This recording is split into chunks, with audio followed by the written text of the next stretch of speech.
صدیوں پہلے کی بات ہے۔ ترکی کے شمالی پہاڑوں کے درمیان ایک گھنا جنگل تھا۔ لوگ اسے کارا اورمان یعنی کالا جنگل کہتے تھے۔ وہ جنگل اتنا خوفناک تھا کہ سورج کی روشنی بھی پوری زمین تک نہیں پہنچتی تھی۔ درخت اتنے اونچے تھے کہ آسمان چھپ جاتا تھا۔ رات کے وقت وہاں عجیب سرگوشیاں سنائی دیتی، کبھی عورت کے رونے کی آواز، کبھی کسی بچے کی ہنسی، اور کبھی گھوڑوں کے دوڑنے کی دھمک۔ قریب کے گاؤں والے کہتے تھے اس جنگل میں انسان نہیں جنات بستے ہیں۔ اسی گاؤں میں ایک نوجوان بیوہ عورت رہتی تھی۔ اس کا نام زریں تھا۔ زریں بے حد خوبصورت تھی، مگر اس کی قسمت بہت تاریک تھی۔ شادی کے صرف 2 سال بعد اس کی شوہر کا اچانک انتقال ہو گیا۔ لوگ کہتے تھے کہ اس کی موت عام نہیں تھی۔ کچھ بوڑھی عورتیں چپکے سے سرگوشی کرتی زریں پر کسی جن کا سایہ ہے، لیکن زریں کسی کی بات پر یقین نہیں کرتی تھی۔ وہ ایک چھوٹی سی جھونپڑی میں اکیلی رہتی، لکڑیاں کاٹ کر بیچتی اور خاموش زندگی گزارتی۔ مگر اسے کیا معلوم تھا کہ جنگل کی تاریکی میں ایک جن اس برسوں سے اسے دیکھ رہا تھا۔ ایک سرد رات زریں لکڑیاں جمع کرنے دیر تک جنگل میں رہی۔ ہوا غیر معمولی طور پر ٹھنڈی تھی۔ اچانک اسے پیچھے سے کسی مرد کی آواز سنائی دی۔ زریں وہ چونک گئی، پیچھے دیکھا کوئی نہیں تھا۔ وہ تیزی سے چلنے لگی، پھر آواز آئی، تم بہت خوبصورت ہو۔ زریں کا دل زور سے دھڑکا، وہ دوڑنے لگی۔ جنگل کے درخت ہلنے لگے، جیسے کوئی اندیکھی چیز اس کے ساتھ ساتھ چل رہی ہو۔ گھر پہنچ کر اس نے دروازہ بند کیا، مگر رات بھر چھت پر کسی کے چلنے کی آواز آتی رہی۔ صبح ہوئی تو چھت پر چلنے کے نشان تھے۔ اس رات کے بعد عجیب واقعات شروع ہو گئے۔ زریں جہاں جاتی اسے محسوس ہوتا کوئی اس کے قریب ہے۔ کبھی آئینے میں ایک سیاہ سایہ دکھائی دیتا، کبھی پانی میں کسی مرد کا چہرہ۔ ایک رات وہ سو رہی تھی کہ اچانک اس کی آنکھ کھلی۔ کمرے کے کونے میں ایک لمبا سیاہ وجود کھڑا تھا، سرخ آنکھیں، لمبے ہاتھ، اور چہرہ دھوئیں کی طرح دھندلا۔ زریں خوف سے چیخ اٹھی۔ وہ وجود بولا، میں تمہیں نقصان نہیں پہنچانا چاہتا، میں تم سے محبت کرتا ہوں۔ زریں نے قرآن کی آیات پڑھنا شروع کی۔ اچانک وہ سایہ آگ کی چنگاریوں میں بدل کر غائب ہو گیا، مگر جاتے جاتے ایک آواز گونجی، تم میری ہو۔ زریں نے اگلے دن سب کو بتایا، مگر کسی نے یقین نہ کیا۔ پھر گاؤں میں عجیب حادثے شروع ہو گئے۔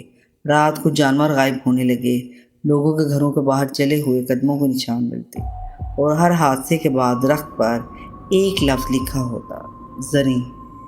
اب گاؤں والے ڈر گئے۔ انہوں نے زریں کو منحوس کہنا شروع کر دیا۔ بچوں کو اس کے قریب آنے سے روکا جانے لگا۔ ایک دن گاؤں کے سردار نے کہا، اگر یہ سب تمہاری وجہ سے ہو رہا ہے تو تمہیں گاؤں چھوڑنا ہوگا۔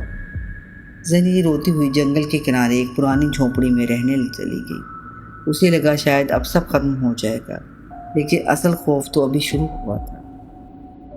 ہر رات وہی سایہ اس کے پاس آتا، کبھی سونے کے زیور رکھ جاتا، کبھی نایاب پھل، کبھی قیمتی کپڑے۔ وہ کہتا، انسانوں نے تمہیں ٹھکرا دیا، مگر میں تمہیں ملکہ بناؤں گا۔ زریں ہمیشہ ایک ہی جواب دیتی، میں انسان ہوں اور انسان ہی رہوں۔ یہ سن کر جن غصے میں آ جاتا۔ اچانک جھونپڑی ہلنے لگتی، ہوا چیخنے لگتی، دیواروں پر خراشیں بن جاتی۔ ایک رات اس نے غصے میں پورا جنگل آگ سے بھر دیا۔ درخت جلنے لگے، آسمان سرخ ہو گیا، اور اس آگ کے درمیان جن پہلی بار اپنی اصل شکل میں ظاہر ہوا۔ وہ انسان سے 3 گنا بڑا تھا، اس کے جسم سے کالا دھواں نکل رہا تھا۔ اس نے دھاڑ کر کہا، میں صدیوں سے تمہارا انتظار کر رہا ہوں، تم میری ملکہ بنو گی۔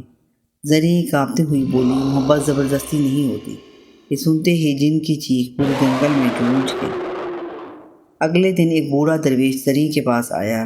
اس کی سفید داڑھی تھی اور ہاتھ میں پرانا عصا۔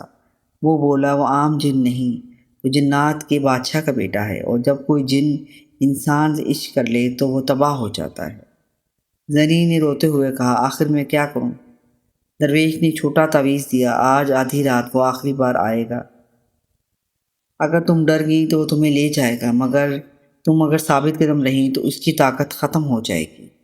آدھی رات ہوئی، آسمان پر کالے بادل چھا گئے، جنگل سے عجیب چیخیں آنے لگیں۔ اچانک زمین ہلی، وہ جن دوبارہ ظاہر ہوا۔ اس بار اس کی آنکھوں میں غصہ نہیں، درد تھا۔ وہ بولا، میں تمہارے بغیر نہیں رہ سکتا۔ زریں نے ہمت کر کے کہا، محبت قید نہیں ہوتی، اگر واقعی محبت کرتے ہو تو مجھے آزاد چھوڑ دو۔ جن خاموش ہو گیا، پھر اس کی آنکھوں سے آگ کی طرح آنسو نکلنے لگے۔ اچانک پورا جنگل روشن ہو گیا، ہوا رک گئی اور پہلی بار اس جن کی آواز نرم ہوئی۔ انسان واقعی عجیب ہوتے ہیں۔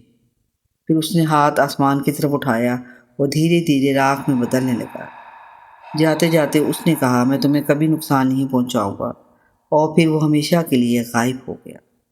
صبح جب گاؤں والے آئے تو کالا جنگل بدل چکا تھا، درخت ہرے بھرے ہو گئے تھے، خوفناک آوازیں ختم ہو چکی تھیں، مگر جنگل کے درمیان ایک جلی ہوئی جگہ آج بھی موجود تھی۔ لوگ کہتے ہیں اگر کوئی آدھی رات وہاں جائے تو ہوا میں ایک آواز اب بھی سنائی دیتی ہے۔ زریں۔ جی ہاں سامعین، اگر آپ کو ہماری یہ کہانی پسند آئی ہے تو اسے لائک کیجیے اور سبسکرائب کیجیے۔